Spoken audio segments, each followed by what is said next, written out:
Good afternoon. We'll now start. First of all, I'd like to welcome everybody to this pep talk this afternoon. Please mute yourself, but always show your video picture. Sign in your name, your Facebook account, or email address in the chat box. Please include the names of companions attending with you.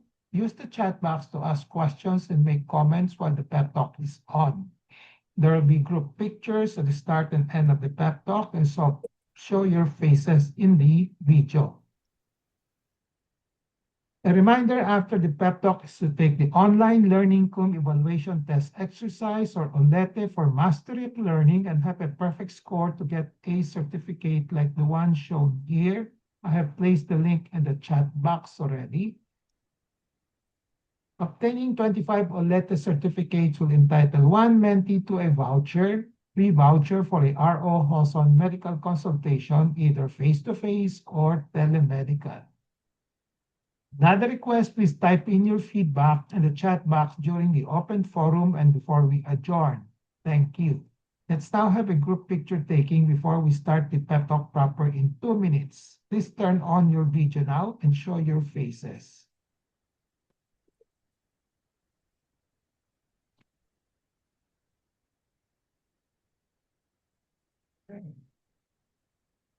One.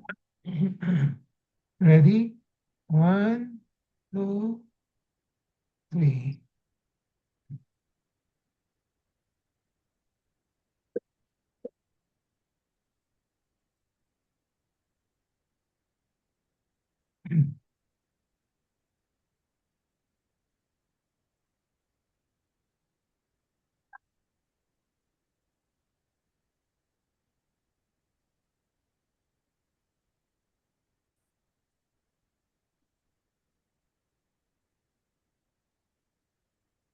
I have a patient empowerment program in which I'd like to empower the lay people or patients to take control in the management of their health. I started the pep talk on May 15, 2021 during the COVID-19 pandemic. There are 3 courses in the pep talk, core course, then the health disorder courses, and then the health issue courses. Listed samples are listed down here. Okay. So I have so far delivered at least 240 pep talks from May 15, 2021 to May 9, 2026. So a period of 5 years, every Saturday, 2 to 3 p.m. And then May 16, 2026 marks the start of year number 6 for the pep talk. How long the pep talk will last will depend on our enthusiasm, discipline, and perseverance. My pep talk today is entitled Leptospirosis and Floods. Okay, 2026. Actually, I've been lecturing these for the past 3 years, 2024, 2025, 2026. It's important that we keep on reminding the public, my patients, on the danger of leptospirosis. So the empowerment objective is for the lay people to have an essential understanding of leptospirosis and floods in their health management. And this particular pep talk will be under the module of health literacy development as well as healthy lifestyle behavior changes. Healthy lifestyle, baka palagi kayong lumulusong, no, not taking care of your wound, no, so you have to change that habit already. Contents of this pep talk will be the following. What is the trigger for this pep talk today? And then what is leptospirosis? How does one get leptospirosis? What is the connection between leptospirosis and floods? Because ang title natin is leptospirosis and floods. When to suspect leptospirosis? What are the diagnostic tests for leptospirosis? How does one avoid leptospirosis?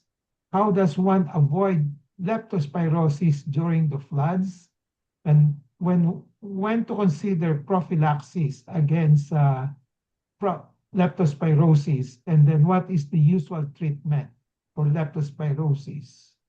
Disclaimer, this RO Hoson pep talk contains my thoughts, perceptions, opinions, and recommendations, or TPORs, culled from my experiences as well as from the writings of other health professionals. What is the trigger for this RO Ozone pep talk on leptospirosis? The recent massive floods in Metro Manila, specifically on last Monday, August 17, 2026, and the risk for leptospirosis for people who waded through the floods.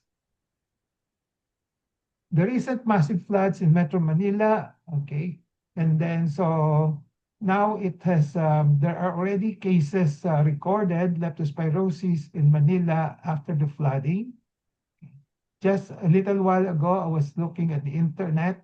Okay, so San Lazaro already has 50 admitted cases, and then the PhilHealth executive officer yesterday reported that there are already 3,000 cases reported, probably nationwide. No? Most likely focus concentrated in Manila. Okay? So the figures can still rise. So in the Philippines, leptospirosis remains a major seasonal public health threat, with the annual case figures closely tracking monsoon rainfall, severe typhoons, and urban floodings. In other words, pag meron mga monsoon rainfall, severe floodings, urban floodings, usually kasunod yung mga leptospirosis. Over the past 5 years, so I tried to get some data here, 2021 to 2025, reported nationwide cases showed a notable surge relative to the earlier pandemic years, driven by the recurring typhoon seasons and increased exposure to flood-prone communities. So nakikita niyo dito, 2021 to 2025, no, yung kaso tumataas, no? About 5,000 cases. So yung ni-report ni Dr. Ho of PhilHealth, the other day lang yon, 3,000 na kagad, pero the incubation period kasi ng leptospirosis is 2 to 30 days. So mag-i-increase pa yon, no? So the total recorded fatalities, tingnan nyo, tumataas din. Okay? So as of 2025, mga 300 death already. Okay? And then so the case fatality rate usually ranges from 8 to 14% nationwide. No? 8 to 14%. No? So let's start with the first topic. What is leptospirosis? An overview of this particular disease. Leptospirosis is a bacteria disease. Hindi siya virus, bacterial disease that affects the human and animals. It is caused by bacteria of the genus Leptospira. Yan ang pangalan ng bacteria, Leptospira. Okay. In human, it can cause a wide range of symptoms, some of which may be mistaken for other diseases. Some infected persons, however, may have no symptoms at all. So pwedeng may asymptomatic leptospirosis, may symptomatic, and yung range can be mild, moderate to severe. Okay? So without treatment, leptospirosis can lead to kidney damage. Yan ang pinaka-main concern. Meningitis, okay? Inflammation of the membrane around the brain and spinal cord. Yan ang ibig sabihin ng meningitis. Liver failure is another notorious complication of leptospirosis. Respiratory distress. And of course, the last one is ending will be death. Fatality or death. No? Okay. So kidney ang pinaka-main concern, meningitis, fever, respiratory sa lungs, and then death. So leptospirosis is an infectious disease caused by bacteria belonging to the genus Leptospira and is transmitted directly or indirectly from animals to humans. It is categorized as zoonosis. When you say zoonosis, the origin is from the animals going to human beings. No? Okay, there's another term for yung mga human to human, they call it anthroponosis. Anthroponosis, no? Pag zoonosis meaning from animal to humans. So human to human transmissions occur only very rarely. Bihirang-bihira. Ang pinaka-common is from the animal to the human.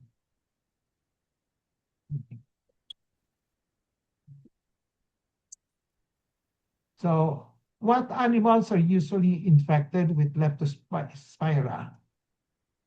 Ang pinaka-notorious dito, yung mga rats, rodents, no? But all of these animals have been reported, cattle, pigs, horses, dogs, wild animals.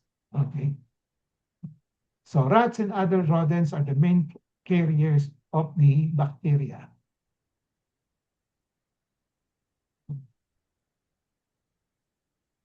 So how does one get leptospirosis? So contact with infected animal urine, usually, and or contaminated water, soil, or food. Yan ang pinaka-main source of the leptospirosis. So the most common way to get infected is through the urine of the infected animals or contaminated water getting nag-splash sa mata, sa nose, sa mouth, on broken skin, such as a scratch or a cut. And one can also get infected by eating contaminated food or drinking contaminated water. So what is the connection between leptospirosis and floods? Flood water, yung mga baha, may be contaminated with urine of the infected animals, sewage usually, either from contaminated soil, from sewage, and from other surfaces, and from the infected living animals peeing into the water. Persons wading through the flood that is potentially contaminated with leptospira are at risk of getting spirosis. So yung mga flood with tubig, no, na contaminated with leptospira, usually sa atin, especially Metro Manila, coming from yung mga daga na umiihi doon, no? Okay. So when to suspect leptospirosis? Leptospirosis should be suspected in any patient with a history of risk exposure, meaning usually na-expose sa baha, okay? And then with flu-like symptoms. Yan ang pinakadalawang alert symptoms for leptospirosis.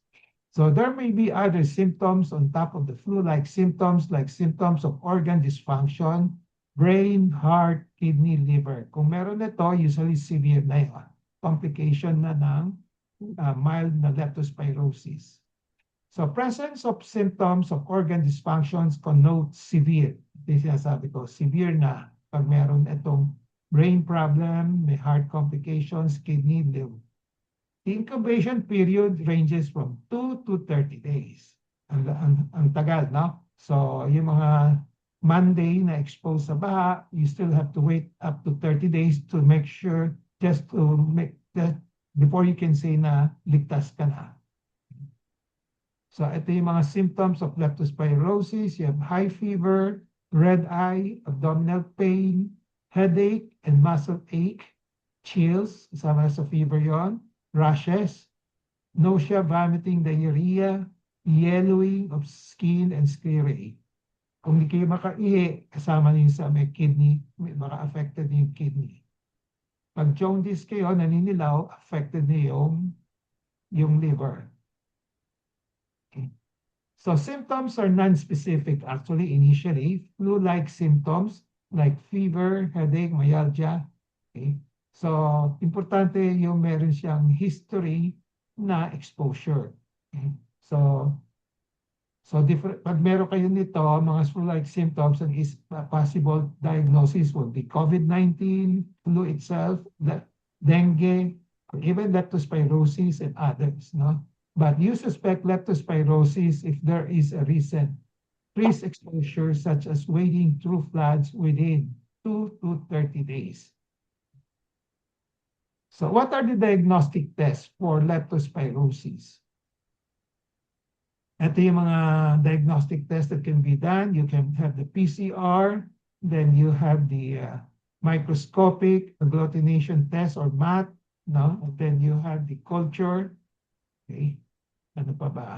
And culture, MAT, and then yung mga IgM, yung mga antibodies, no? So we will not discuss this. Medyo technical ito. Okay.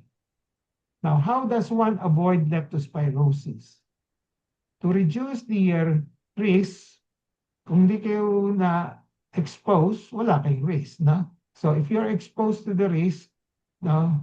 So ang risk ay to avoid the animal urine and contact with water, especially flood, during the rainy season, which are potentially contaminated with leptospira. Avoid water and foods potentially contaminated with leptospira. Kaya yung mga daga sa bahay, kailangan control din. Always wear protective equipment if working with animals. Yung mga nagtatrabaho sa sa zoo, gano'n. No? So for those with pets, check for leptospira as much as possible. If positive, treat by the veterinarian, yung mga may animals. Okay? Other preventive measures will be avoid touching your pet's urine. If your pet pees in the house, clean it immediately. Have your pet pee away from the bodies of water or places people will touch, like benches. Wash your hands after touching your pet. So these are some of the preventive measures against leptospirosis. Now, how does one avoid leptospirosis during floods? Sa baha naman. So avoid wading through flood waters if one can avoid it. Minsan mahirap nga i-avoid. Kaya dapat prepared tayo. Prepared palagi, may dalang plastic, kaya mga botas, no? So if you cannot avoid it, always wear waterproof protective clothing like plastic, like shoes, no? Okay? Yung mga rubber shoes na may hindi na-penetrate, parang waterproof na shoes, no? Okay. Or boots, botas. So if coming into contact with flood water, wash the area with soap and water right away as soon as possible. Okay. Huwag niyo papatagalin, no? If soap and water are not available, use alcohol-based wipes and sanitizer. Ang pinakamaganda pa rin, soap and water, kasi running water yun, no? So if with wounds coming into contact with the flood water, again, wash with soap and water very thoroughly. Okay? Consider consulting a physician for prophylaxis against leptospirosis. Kung may sugat at na-expose sa flood water, kahit nalinisin, you may have to consult a physician kasi may sugat, no? So avoid wading through flood waters. Example, I'm trying to show you what I've been doing for the past so many years. Okay, buying mga botas, okay, and wearing it to avoid being contaminated with the flood water. When to consider prophylaxis against leptospirosis. So prophylaxis against leptospirosis means decreasing the likelihood of leptospirosis infection. Kung wala kayong risk na expose kayo sa flood, then walang risk yun, no? Pero kung meron kayong exposure dun sa mga flood water, then there's a risk. So you may have to consider prophylaxis, no? So consider prophylaxis when there is significant risk for leptospirosis infection. So as I said, automatically there's a risk when a body or a body wound are exposed unavoidably to flood water that is potentially contaminated with leptospira and germs. And factors to consider in prophylaxis, the duration of the exposure, gaano kahaba, kung palaging naka-expose, sandali lang, o 1 day, 2 days, 3 days, paulit-ulit. And then the other factor to consider would be kung may sugat, no? Presence of body wounds. And then you categorize them into low, moderate, and high risk. Okay? Kahit na walang sugat, it has been reported na kahit na walang sugat, pwede pa rin mag-infect. Kasi pag matagal na sa water, nagsosoften yung skin, nagpe-penetrate yung leptospira dun sa yung moistened na water, skin. So, DOH classifies the risk as follow. Low risk, moderate risk, and high risk. I think low risk is defined as those individuals with single history of wading in floods or contaminated water, but without sugat, walang sugat, without wounds or open lesions on the skin.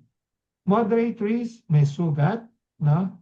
Okay, presence of wounds, cuts, okay, or accidental ingestion of contaminated water. May risk na yun, moderate.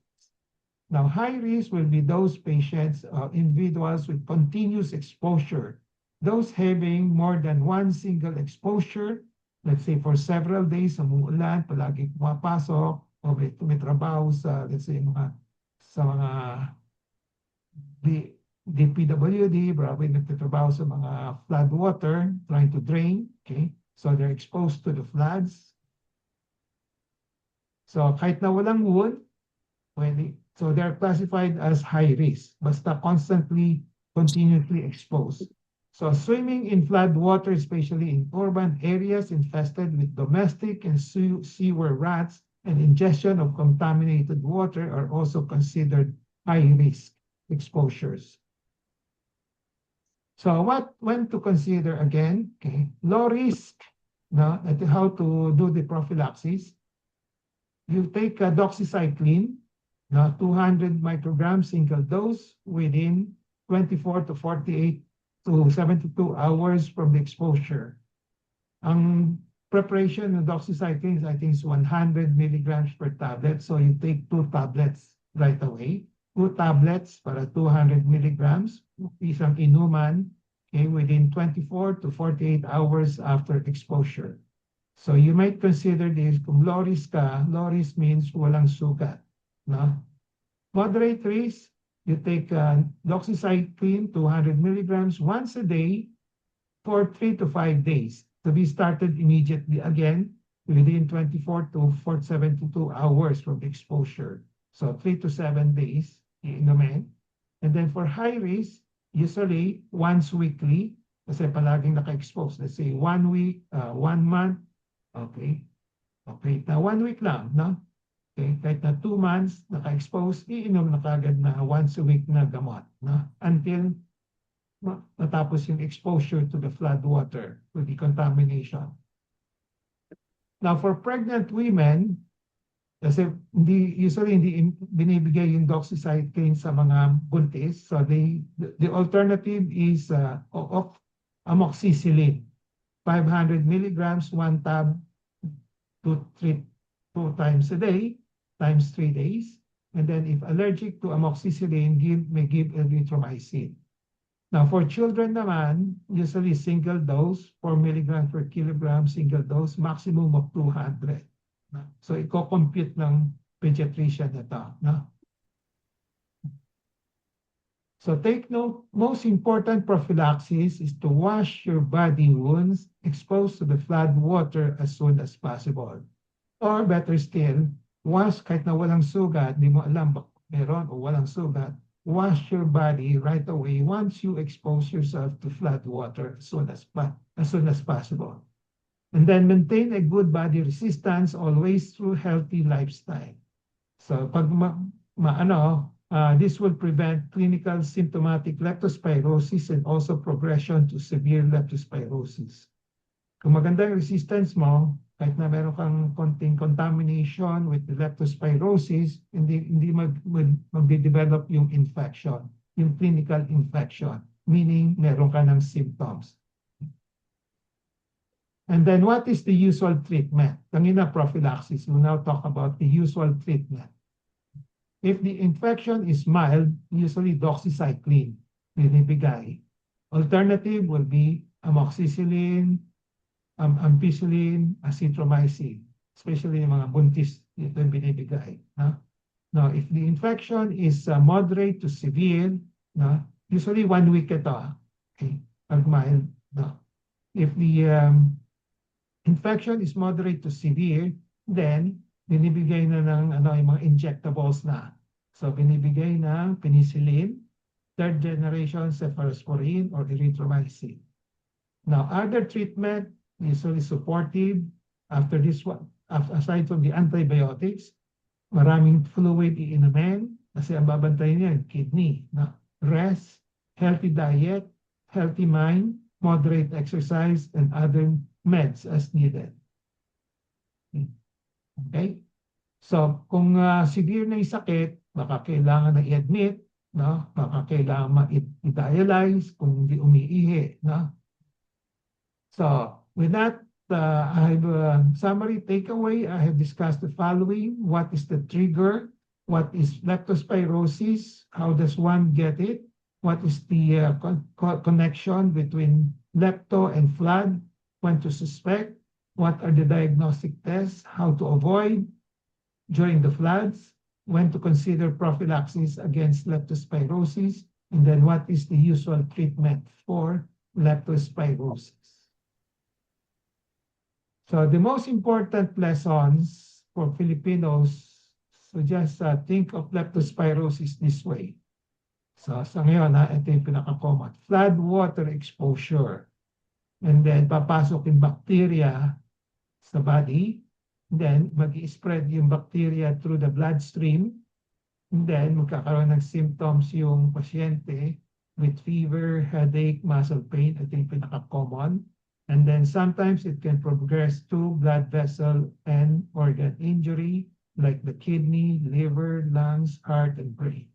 And then potential organ failure and eventually death. No? Another important message here, leptospirosis is treatable, okay? Curable. The goal isn't to panic every time someone gets wet during a flood, but try to avoid it. No? The goal is to recognize the exposure, recognize the symptoms early, and seek medical care promptly when illness develops.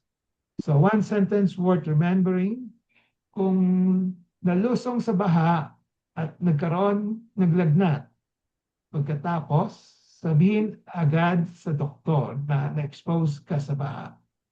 So that single piece of information can be clinically important because leptospirosis can resemble several other febrile diseases, yung mga flu. No? Kaya importante sasabihin din sa doktor kung may flu-like symptoms ka kung nababad ka sa baha o hindi. Okay?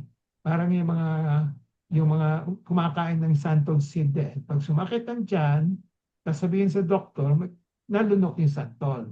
Para alam ng doktor na yun ang cause ng abdominal pain. Para hindi yung doktor hindi maghahanap ng maraming kung ano-ano, anong test po gagawin. No, yung pala, dahil sa santol seed na kinain. No? So sasabihin ka agad. No? So this will help the doctor in the diagnosis of the problem. No? So takeaway in relation to patient empowerment, be always in touch with reliable medical information on leptospirosis and floods. Knowledge is power, it gives power. Use the 4 Ks of patient empowerment, kaalaman, kakayanan, karapatan, and kapangyarihan to gain greater control over decisions and make better decisions on leptospirosis and floods in their health management. So with that, I end my pep talk today.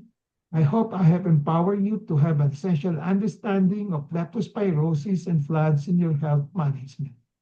So before we go to the question and answer portion, reminder after the pep talk, please take the OLETE for Mastery of Learning and have a perfect score to get a certificate like this. I placed the link in the chat box.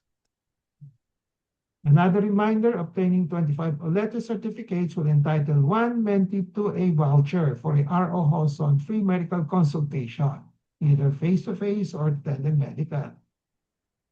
So feedback, please type in your feedback in the chat box during the open forum and before we adjourn. Thank you. So let's now have a group picture taking before we start the QA and interaction. Please turn on your video now and show your faces.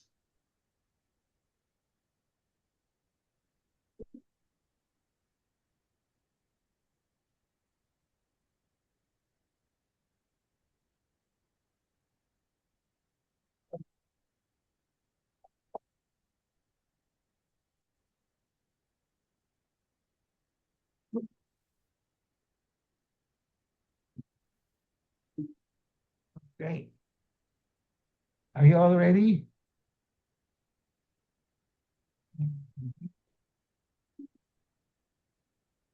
That's it. Bless, sama ka? Bless? Bless, sabi, sama ka? One, habol. 1, 2, 3.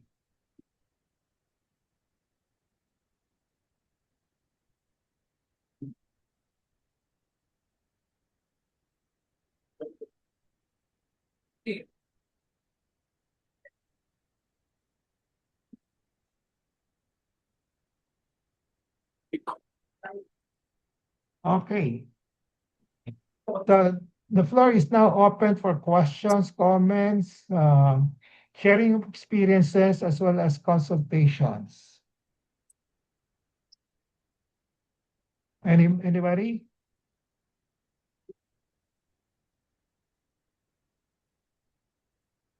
Sinong lumusong sa baha last Monday, Tuesday? Ah, lahat kayo? Wala. Wala, Dok. Ako hindi, Dok. Bless, hindi ka na lumusong. Hindi Good. po. Nasaan ka noon? Nasa bahay? Nasa bahay. Just stayed home. Hindi ho lumabas. Okay. So one precaution is, one preparedness also, if you can avoid it, so you monitor the weather condition, no? Kung baha, wag na yung wag na yung sagupain, no? Okay, stay home na lang, no? Kung pwede, di ba? Okay. So, the moment masama ang panahon at nakalabas ka, matatrap ka na. Mahirap na umuwi, di ba? Mahirap na bumalik, no? Okay. Kahit na meron kang private cars, no? So, minsan, hindi ka hindi ka makakapunta because of the baha, hindi ka makakauwi because of the baha, no? Okay. So, Doc, may question ako. Sure. Kung Okay. hindi naman baha, like for example, on instances na nag-garden. On nga yung mo, video mo. Pwede ba? Okay, Doc. Okay. So, on instances po na for example, nag-garden ka, tapos medyo basa yung kakaulan lang, basa ang lupa, Oo. and then hindi ka naman naka-shoes, naka-slippers ka lang, o pwede rin makakuha ng, makontaminate ka ng ano. Yeah. Sinasabi nung sa lecture ko, other, no? Let's say may cattle sa ibang lugar, no? So ibig sabihin, yung mga areas na walang baha, pero andun yung mga daga, andun yung mga yung mga animals na umiihi, no? No? Tumatae, no? So mako-contaminate din. So as much as possible, wear gloves na lang. Wear gloves. So when you do yung mga halaman mo, ba? Okay. So wear gloves na lang, no? And then sa paa, Doc, dapat naka-shoes, nakabota, ganun. Yeah, as much as possible kung Pero kung wala kung may lalo na kung may sugat, di ba? Kung walang sugat, pwedeng kasi bihira rin naman baka alam mo naman yung lugar mo, baka malinis naman, walang masyadong daga, no? Pwede, no? Okay. Pero pag alam mo, maraming daga, no? Then, precaution lang, you just wear boots, no? Rubber, yung mga botas na and then wear gloves when you want to plant, when you want to do some gardening, no?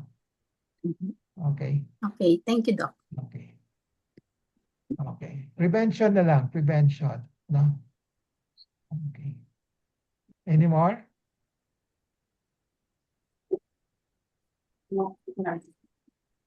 Ah? Are you saying something, Bebot? Deli? Wala. Wala. Okay. Wala. So, walang baha sa Dagupan last Monday, no? Okay. Any more?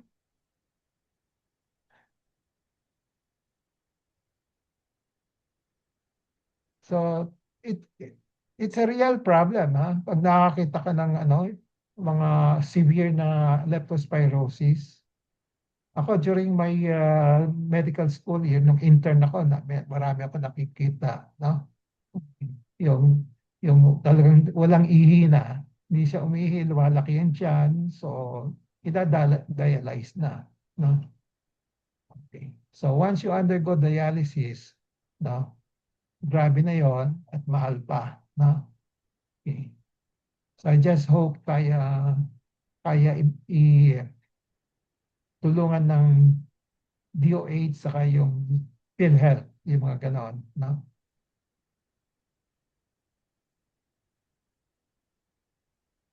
So, inom lang maraming tubig. Number one, maligo kayo ng gusto, and then just healthy diet, healthy, and then maraming tubig, no? So, any questions, any concerns, any sharing? Sinong nakaranas ng baha last Monday? Yan ang tanong. Can you share your experience?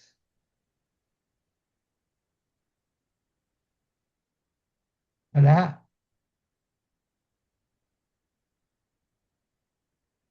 Abet, i-share mo nga experience mo.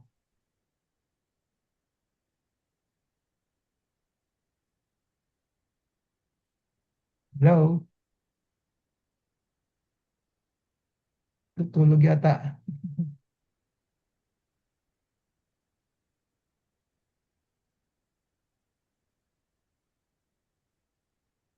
Can you share your experience last Monday? Ako po, Dok, bagay, Oh, sige, Mayan. ay, Good. Dok, ano na po ever since po na lumipat na kami di sa bahay namin, talagang mababa kasi lugar namin sa Caloocan, Okay. sa 10th Avenue. Bali, konting ulan lang po, mag-continuous po yung ulan, ano po, talaga nagbabaha po sa amin. Kaya naglimas po ako ng bahay. Yun po, parati po yung yearly na lang po yun, lalo pag continuous yung ulan. And then, yun lang. So, Opo. pumapasok sa bahay niyo. Opo, naglimas po ako ng from 7 p.m. to 3 a.m. Okay. So, how do you consider that? High risk, low risk? Ay, High risk po sa akin kasi medyo delikado po yung slippery po yung flooring. Pati po yung sa labas namin dahil yung sa halaman yung mga lupa. Kakaroon ng parang putik-putik. Kaya ang hirap, nakakatakot mag-vlog, kailangan nakaboots ka. Okay. Galing, siyempre hindi natin mapipredict kano karumi yung di ba? Opo nga, opo. Oh. Pero may amoy, mabaho. No Wala po, naman. amoy po, imburnal. Invernal, wow. Opo.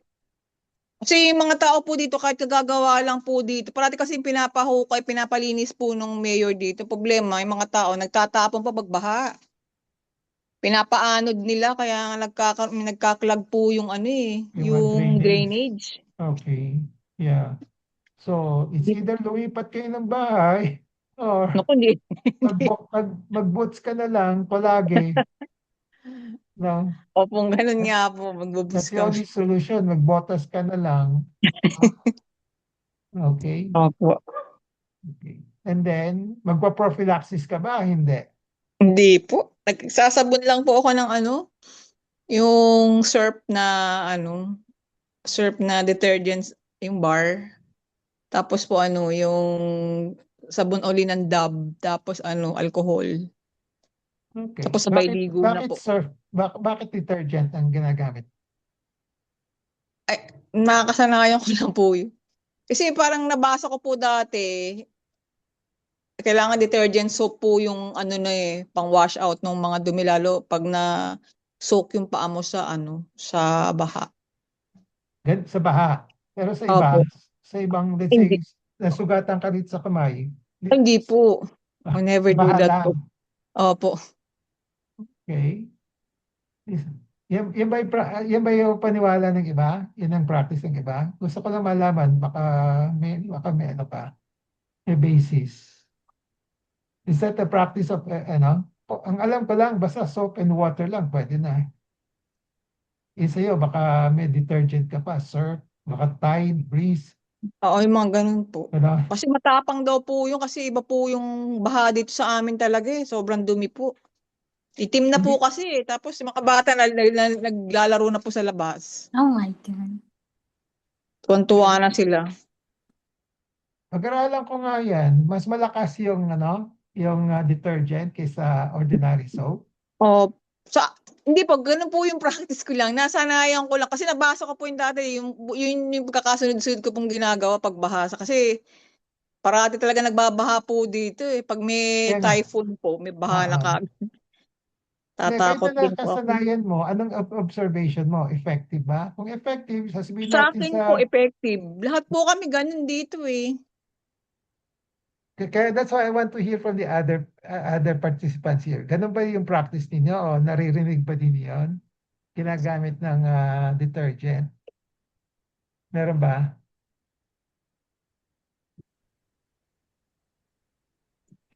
Baka ako lang po. Ikaw? Hindi, kung meron, isasuggest ko kay doon sa DOH chip. Hindi, ipag-aralan ko nga yan. No? Ako pag So, nakita niyo po dok dito sa amin, grabe, hindi kayo makakapaniwalang ano po. Parang ilog Pasig po pag ano dito eh. ah, Wag nag-uulan at continuous. okay. Ganon din sa akin yung pinapost ko pag malakas ang ulan dun yung malapit sa simbahan, dinadaanan ko palagi yun eh. No? So Ah, talagang sandali lang, baha na. So kaya pag nagsisimba ako during pag-ulan, may botas na ako pupunta sa simbahan.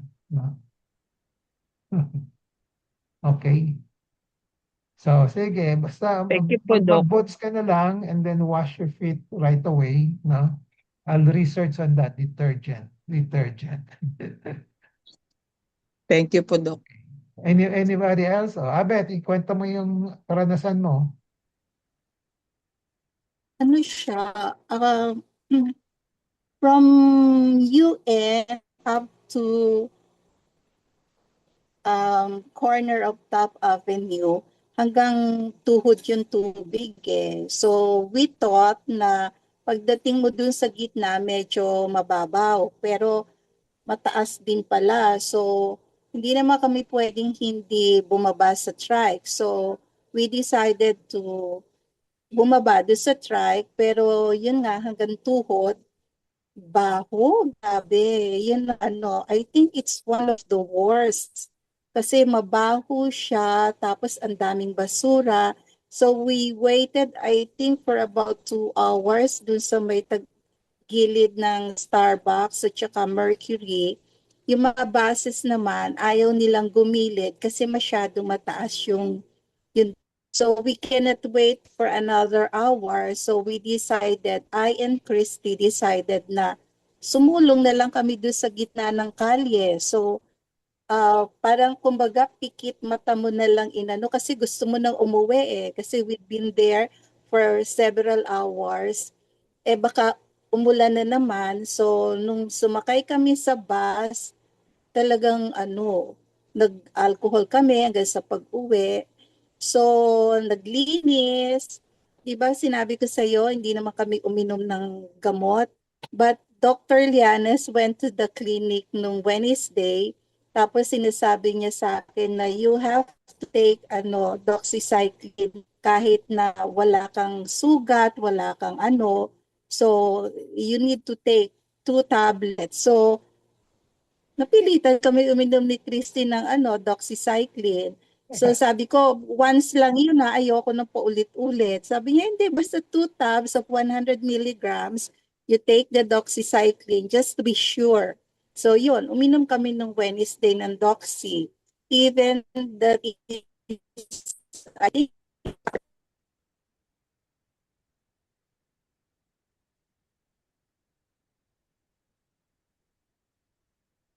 Nawala ka.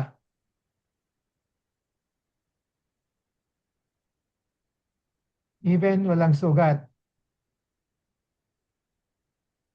So, yan ang isang tanong ko nga yung mga, yung last Monday, siyempre maraming ano yon, baka milyon o libon-libong tao na nakababad sa ano sa baha, di ba? So, question is, lahat ba yung kahit na walang sugat, iinom ng gamot, doxycycline, no? Saan sila kukuha nun, no? So, pupunta sila sa health center, di ba?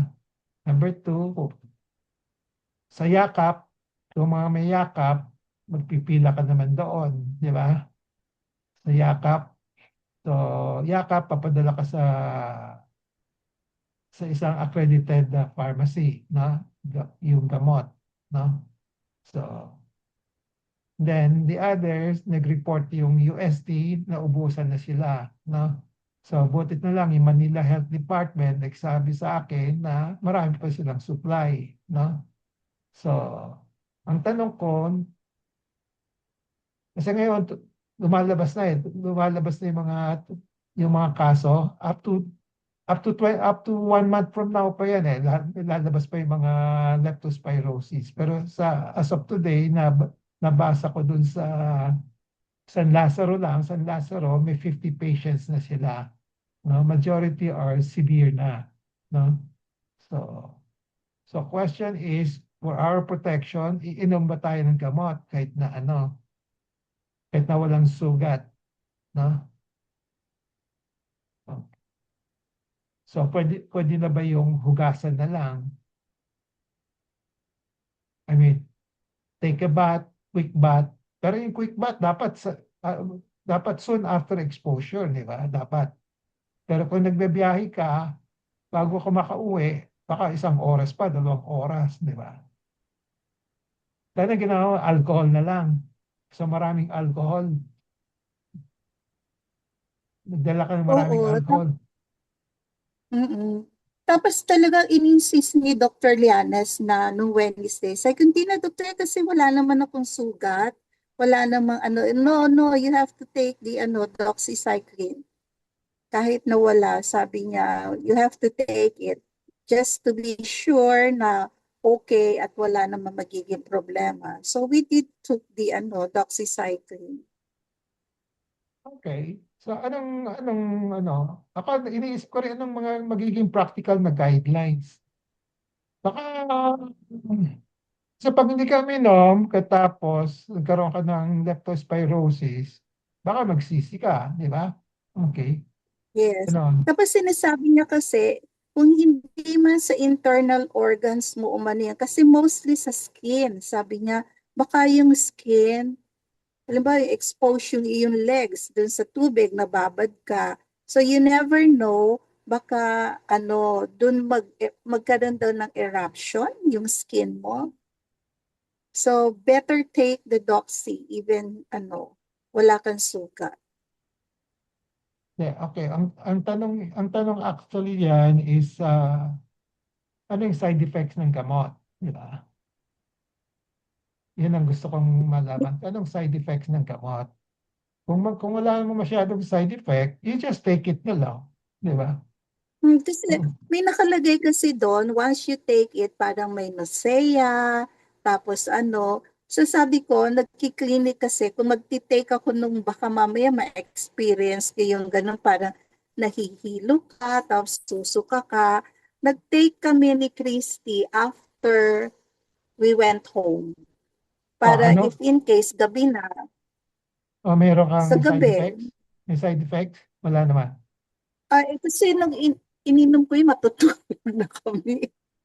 Kasi Okay. nga to avoid the side effects, sabi ko, pag tinake yon, yung pagkatapos kumain and then yung matutulog na para kung if in case meron, di tulog ka na. So I don't know. Okay. Kasi nga Sige. hindi naman ako umiinom ng antibiotic, di ba? Alam mo yun, hindi ako umiinom ng antibiotic. Kaya lang nga, Sabi, just to make sure baka mamaya sa skin lumabas yung ano ng lepto. So you have to take it. So nag-take naman ako. Hindi sa skin. Ang problema ng lepto yung sa loob. Pag pumunta Sabi sa, kasi niya di ba? sa skin, Pag, baka magkaroon ng ano sa pag skin. may sugat ka, papasok yung leptospira na bacteria, then pumunta sa, parang rabies yan eh. Pag pumunta doon, kakalat na yan, di ba? Pupunta sa bloodstream mo. Pag pumunta sa bloodstream, magsa-circulate siya, kaya pwedeng tamaan yung atay mo, pwedeng tamaan yung liver mo, ay yung kidney mo, no? Saka yung brain mo, ganon. Yun ang pinaka-worst scenario eh, no? Okay. So yung Kasi na ba doxycycline, iniisip niya? ah, Iniisip niya kasi nababad kami sa water.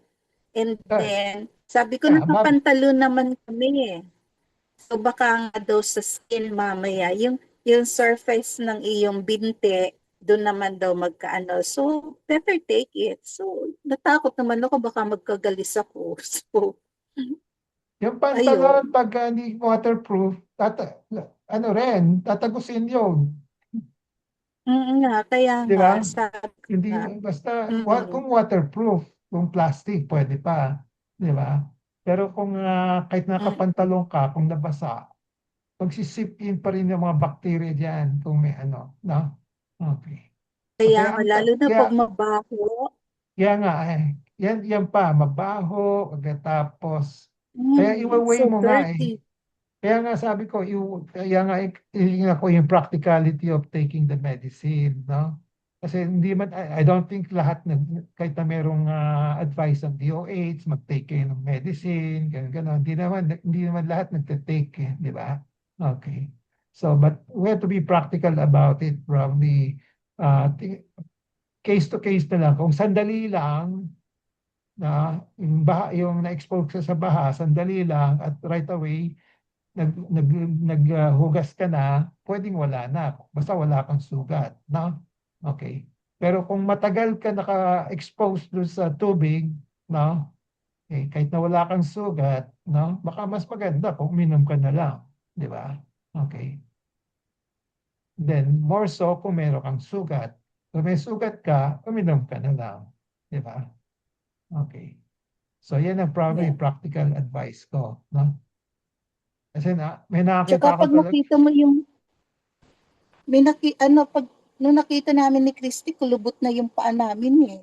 Parang kumulubot siya siguro dun sa babad ng tubig. Kaya nga, matagal na nga eh. So, dapat na uminom ka ng Mm, gamot. Dapat na uminom kayo ng gamot. mm. Doxycycline.